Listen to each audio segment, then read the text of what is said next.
that make sense? Number 3, battle for authority and power.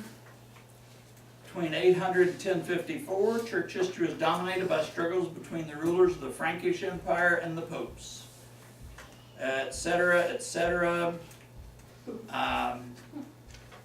Pippin, look at the end of the paragraph there. Pippin rescued, that's Frankish King Pippin the Short, rescued the city of Rome in 752, and then granted them a big piece of land in central Italy, granted to the church, you know. Hundreds, I don't remember, even thousands of acres. All right? So it goes in here, the last paragraph, Charlemagne died in 814. His empire was disintegrating and feudalism emerged in England, France, and Spain. Feudalism was the decentralization of power, producing local lords who governed the manor that they owned. Next, page 18. Investiture controversy was a fight between whether the Pope or the feudal lord should ordain the local minister. The feudal lord might have several hundred people living on his big manor, and they farmed it, raised horses, and did all these things for him, and he took all the money. He had knights to protect him and his people. And so they built a church, and they would get a person to go in there, and the bishop would ordain them, of course. But the question is, after a while he would get to thinking, you know what, I built the church, my people go to the church, I own the land, these are my people under my authority, I can ordain a bishop and put him in there, and I don't need the Pope's permission to remove the one we got that he sent that's no good. I'll just move him aside and ordain somebody and put him in myself. So this is called the investiture controversy, the fight about who is going to get to ordain the local people. Local people or somebody from headquarters over there. Okay? Pope John the 12th became Pope at age 18. This weak leader was the first Pope to change his name upon assuming office. They all do that now. In fact, even the deacons in the Catholic Church change their name when they're ordained these days. Deacons, priests, all of them change their name. He asked German Emperor Otto I to protect him, setting a dangerous precedent. So the Pope admitted he needed some protection from the emperor. John crowned Otto as Emperor of the Holy Roman Empire in 962. Look at the next paragraph. About 980, priests everywhere began preaching that Jesus would return in the year 1000.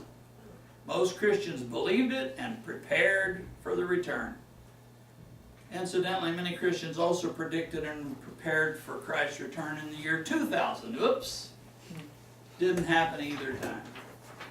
So much for setting dates and having everybody.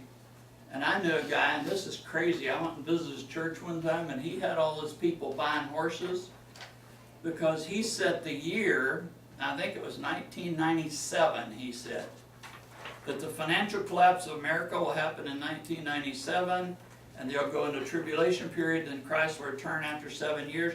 But during that 7 years, you won't be able to get gas. You're going to have horses to get around. So his church people all, they sold their spare car, and they bought 10 horses, and they all had a big herd of horses, and the whole church owned hundreds of horses, and they were all ready in 1997. Anybody venture a guess what happened in 97? Nothing. So he resigned. I don't know where he went. I saw his name somewhere on the internet the other day. But unless I'm badly mistaken, he's probably just as kooky as he ever was.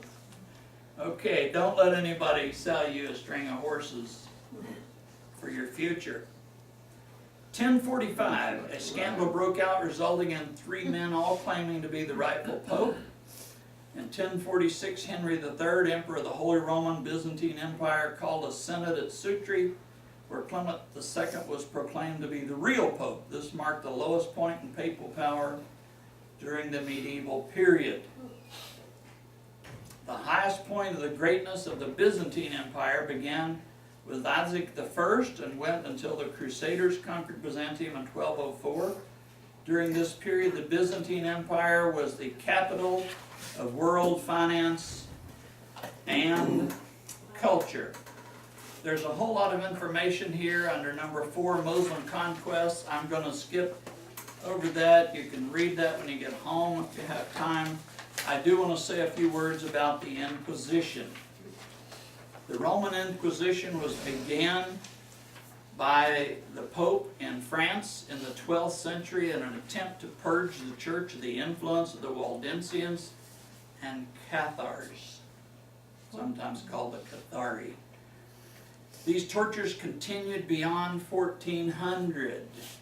That's mid-1100s, 1150, 1250, 1350, 1400. It's 250 years or more of torturing people who disagreed with the doctrine. All right? To a lesser degree, they even tortured some of the Knights Templar people that they felt were not totally under the authority of the Pope the way they should be. And as the Reformation was gaining momentum, the Roman Church added torture as part of its counter-Reformation to get the church back on track because of all these people heading up the Reformation.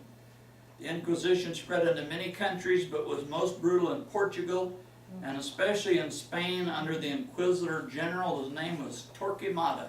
He is famous for all the tortures of thousands of people, and it was just a horrible, horrible thing. They gave you a trial. There was an official from, representative of the Pope would be there, and he was usually one of these Dominicans. And your local lord or whoever was in political authority was there, and they simply tortured you until you confessed or died. I mean, that's the bottom line. So there was no, I didn't do it, because they didn't condemn you for doing anything. Basically, they were saying that you hold heretical views. And particularly, they went after people who had converted from the Muslim faith, or who had converted from Judaism, or who'd come straight out of paganism, because they said these people, a lot of them secretly, in their heart, they still think these old thoughts from the way they were raised. Well, who doesn't hear an old song from something 50 years ago and have a fond memory of some denominational or whatever that might have been kooky? It could be way off doctrinally, but you had a fond thought of it. So you're going to confess, well, yeah, I did have a fond thought of, celebrating a feast of Hanukkah or something. Just once, and so that's all you get. So then they would torture you and kill you. So the holy people used torture to extract confessions. And I put down that we're above and beyond anything modern interrogation specialists could conceive. They were so brutal. I'm not even going to tell you, you don't even want to know the crazy stuff they did to people. Thousands of innocents. Yeah, thousands of innocents were tortured, and many of them killed. All you had to do is have an accusation from an enemy. How many of you have at least one enemy in the world? And if they hated you bad enough, they would call, as they say, drop a dime on you, report you, and suddenly you're in here being interrogated. Have you ever had a thought about, witchcraft or sexuality or whatever it would be? And you go, well, once, that's it. That's all we needed. So, you could recant and beg for mercy. Most of them just got killed. Baptized in the Holy Spirit. Were that group? A lot of these groups were. Yeah. Yeah, a lot of them were baptized in the Holy Spirit because, see, if you don't have a big organizational structure and you just get a bunch of Christians together and you're reading the Bible, praying for one another and sharing from your heart, somebody's going to get filled with the Holy Spirit. And somebody's going to begin to have gifting pop up somewhere along the way. You just can't stop Christians from getting involved with the Holy Spirit. And so, bang. So my last paragraph here under the Inquisition says this: Roman Catholic monstrosity was laid to rest in the early 1800s. Hey, that's not that long ago. and was renamed in 1904, and they renamed it to be the Supreme Sacred Congregation of the Holy Office. That's when their Inquisitor Generals and the Pope's representatives and everybody got together to pronounce these dooms and tortures on these people.